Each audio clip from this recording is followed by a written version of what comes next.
It's really a pleasure to be here today. I look forward to talking with you.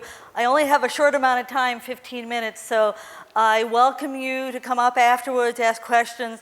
I want to put a plug in. I run a student intern program for cybersecurity, cyber defenders, so in a shameless plug, if you're interested, after the talk, please come talk to me. So this is a great time to be talking about cybersecurity. I think US World Report says it's like a huge number of job opportunities in cybersecurity right now, and through the next decade, they say the rate of change for cybersecurity employment and research is like 33%. So this is the time to talk about it. So I'm a data scientist. I'm at Lawrence Livermore National Laboratory, which is a Department of Energy national lab in the East Bay, so about 50 miles to the east of here. And I have some of my colleagues in the room. I'm glad to see that, but I'm really thrilled to be among a diverse audience that in my everyday life I don't get to have this kind of privilege. So, and I want to echo everything Susan said. It was like ditto. So if you hear some repeating themes, I think I'm going to try to reinforce some of the terms. So cybersecurity is an interesting area, lots of challenges. A true story, when I've been a data scientist for almost 30 years, mostly in the area of scientific computing and using data and scientific simulations for insights in physical sciences. And about 10 years ago, I felt that I had a gap in trying to have sort of the application of science and data science to cybersecurity. Cybersecurity, even today, is still kind of an art and a practice and a trade craft, and not much of a science. And so I was part of a team of grassroots scientists from the Department of Department of Energy National Labs that got together and formed a group called the Science of Cybersecurity. And we've been going at it for over 10 years, trying to say, how do we add some rigor and add some scientific practices to an area that before nobody could tell you how to get into cybersecurity, how to get good at it, or what skills you needed to have. It was this kind of a club atmosphere that was a little sort of elusive. And actually, people depended on luck. I mean, not much science. And so when I wrote my original proposal over 10 years ago, the review committee, TrueFacts, said, well, statistical and probabilistic methods won't work. More, please. And they said, oh, there's too much noise and not enough signal, and this stuff won't work. So persevere as I did, I refactored my proposal, and I submitted it again, and I refactored it a third time. And as in most scientific pursuits, really the interesting thing is, what's the right question to ask? And I think in cybersecurity, I'm going to tell you more about, there's lots of questions still out there, but really it's trying to ask the right question. So, coming from the physical sciences, you can write the equations of motion for an aircraft, and you can analytically solve, the laws of thermodynamics. But when it comes to computer and computer networks, what are the foundational principles? How do they operate? What are their behaviors? We know how the computers and the bits and bytes move, but we actually don't understand the system very much as a whole. So it is hard to actually figure out what's the right thing to do. And so this has been a journey, and it's a journey that I have to say has been quite fun. And I encourage you to join along. There's lots of opportunities, and hopefully through the next few slides, I kind of give you a flavor for some of the challenges, some of the things that are interesting, and maybe some of the opportunities to make progress. Let's see. If I know how to. Big green button, push. Okay, so why is cybersecurity challenging? Well, what limits cybersecurity? I mean, as I told you, there's really no fundamental physical principles of what works, right? So the sort of overarching limitation to cybersecurity is the collective community's imagination. Right? So you can essentially say that it's whatever you can think of and I can think of and you can think of is what can be done. So essentially, the opportunities for malfeasance are limitless. Right? So, right? Because how will I know, Susan won't know how twisted I am or how twisted she is. It's whatever we can imagine that could happen, right? So it is an unlimited threat space, essentially. So one, that's scary. But then, then not only is it unlimited, it's dynamic. It changes in time. It's not something that once you find the answer for, you found the answer for. You found the answer for that nanosecond, and it moves on. So it's changing and interesting. And then we have massive amount of data. So not only are we talking about zillions of interconnected devices in terms of smartphones and computers and stuff. We're talking about a huge amount of data. Just any enterprise, any corporate enterprise has terabytes and petabytes just of network traffic that transits the boundary even, not even what you talk about goes inside. So there's a lot of stuff to look at. So you have, then you have the adversaries I told you is sort of limitless, and they're growing in sophistication, and there's tools. And then, when I started 10 years ago, the state of computing was completely different than it was. I mean, the foundation of how we program the computers are all the same, and the foundation of computing is the same. But, the kinds of devices we have, the kind of interactions we have changed. So these are all sort of these multi-constrained, totally dynamic problem. Then it's not just about the computers, it's about the infrastructure, it's about the network, it's about the people and the people's intents and actions. And so it's one of these things that I think why bringing data science to cybersecurity is important is because it's that diversity of and multidisciplinary thinking.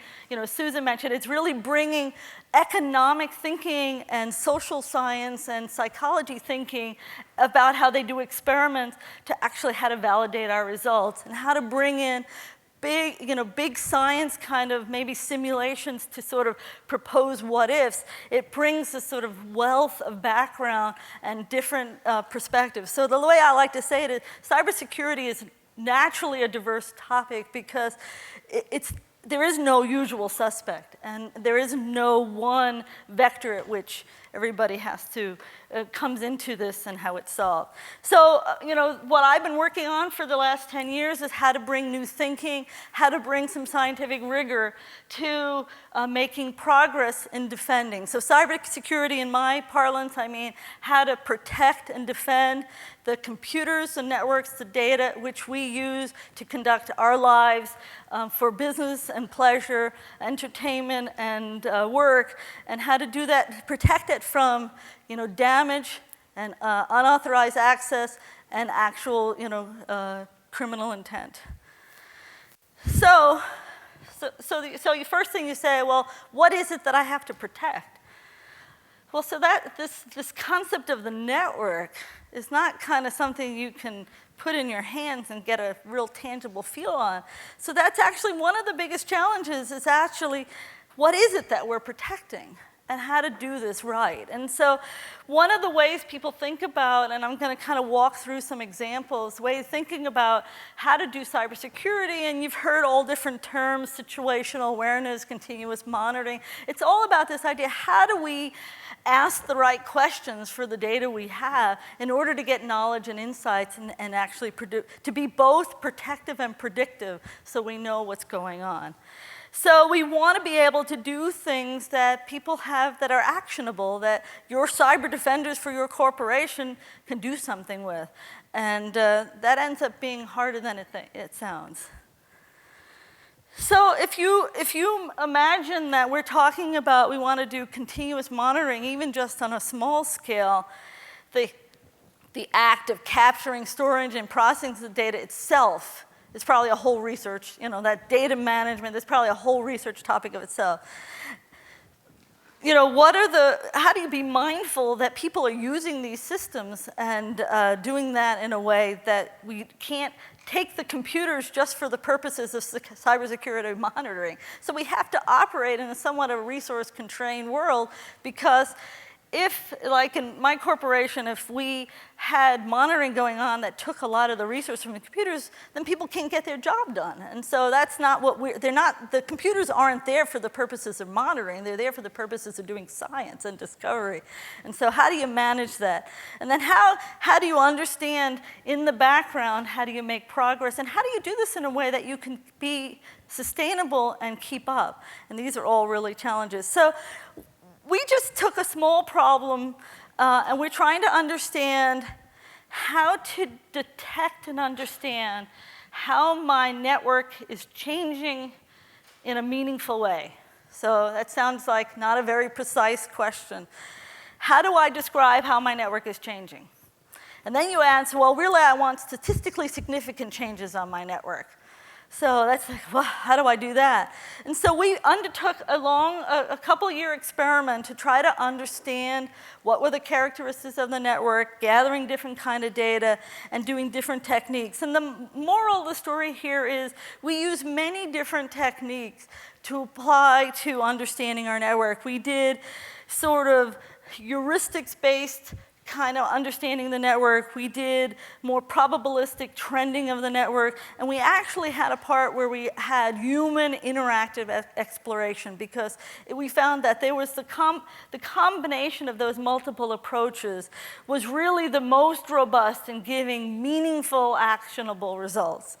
And so in this experiment, we did a little bit of these three things to try to confirm how reinforcing, human reinforcing through an interactive exploration could improve an algorithm in terms of its ability to do automatic detection.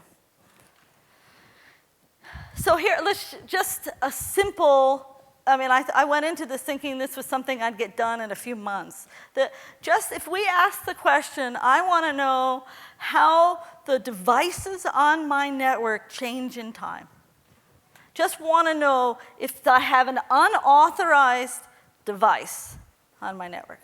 Now, I'm coming from the point of view of cybersecurity, so I don't come from the point of view of configuration database or the IT team. I come from the point of view that I don't necessarily have cooperation from you to know everything about your device. I know that you're on my network, but I may not know who you are. And so how do you do this when you're in this world where you're potentially an outsider observing when you don't have perfect knowledge? So we wanted to know how to explain that the assets on my network and how they change in time. Well, then we realized that, first question, from a computer network point of view, there's actually no definition of asset. There's no definition of device that's kind of well-defined.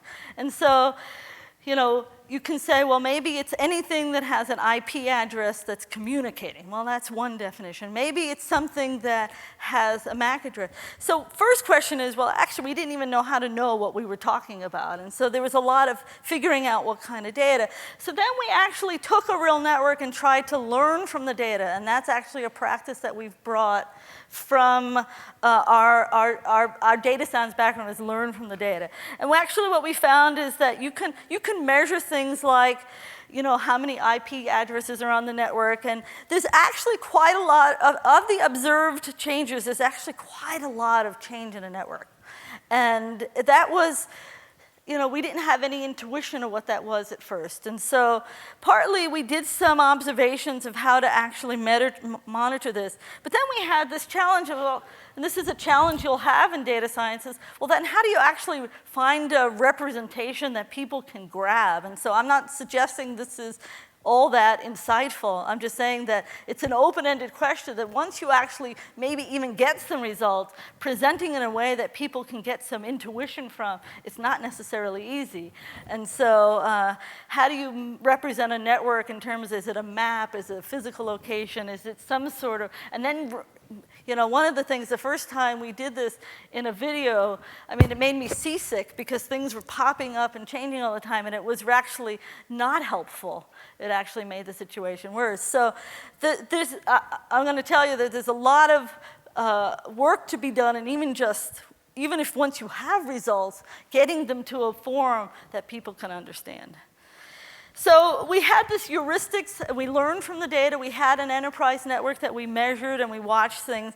And then we realized that, how do we find how the important changes are in the network? And so there's lots of different things to understand, and what properties do you care about? From a data science point of view, it's actually what are those features, right? What are the things I should measure are really important kinds of things. So we went about looking at properties we care about, and there can be both sort of content properties and structural properties. And then we had to define what constitutes a change and what defines normal. And so there was a lot of interesting different things, that there are different kinds of normal can drift over time, because particularly in computer networks, you see that behaviors just evolve as new things become hip. So you can't just fix on this idea of normal, and that and there are different kinds of temporal characteristics. So as I was saying, there's a lot of questions and a lot of things still to do. And then it's how do you find the way to explain this? And that's still, I think, a big change. And so one of the things we did is actually we explicitly modeled the probability distributions of these features so that we could actually kind of trend the network and then watch how the trends move and do differences across of these distributions. And that ended up being a sort of a good way with an unbiased statistics to actually get a sense of what was going on. And so that was one technique we used, and then there's lots of different tests we can do to evaluate these kinds of things. So I'm going to skip through this. So that's just kind of maybe sort of from the network structure and from the graphs and stuff. But then you can actually look at the network data itself and the packets that go by and do some evaluation of that. And we did some work where we did characteristics of trying to find what things to measure on the network, say the protocol distribution. So is it web or DNS or email or things kind of that, and then kind of how did the things behave over time, and then different kinds of parameters, and then we clustered these behaviors, and we're able to so we modeled the data. It took a month's worth of the enterprise data, and so that's a whole other, how much data and how long you go for is a whole big issue in of itself. But then we were able to sort of get these clusters. Now, we got these clusters automatically, but really to make insightful decisions, you actually have to have a human kind of tell you what these clusters mean. So what you can do is say, cluster 3 is mostly the backup server, and cluster 5 is mostly web traffic. And so you can start labeling semantically from a human what these behaviors are. And then once you do that, you can actually then start maybe writing transitions that make sense and transitions that don't make sense. And so you can model them in a way that understands these different behaviors and understand them. And then you can track these memberships, how they vary over time. And when you do that, you can, with a human, so I'm not saying not magically, there is no silver bullet. You can actually maybe do things like, what's the proper kind of behavior in the network by monitoring the activity, having built on it. And maybe then do things like anomaly detection, find rare transitions from behaviors from cluster to cluster, or common transitions. And this way you can maybe signal for when you find those transitions. And you can use this to help you understand change detection. So I'm going to be out of time. I just wanted to say we believe that cybersecurity is an interesting area that data science is a terrific application to.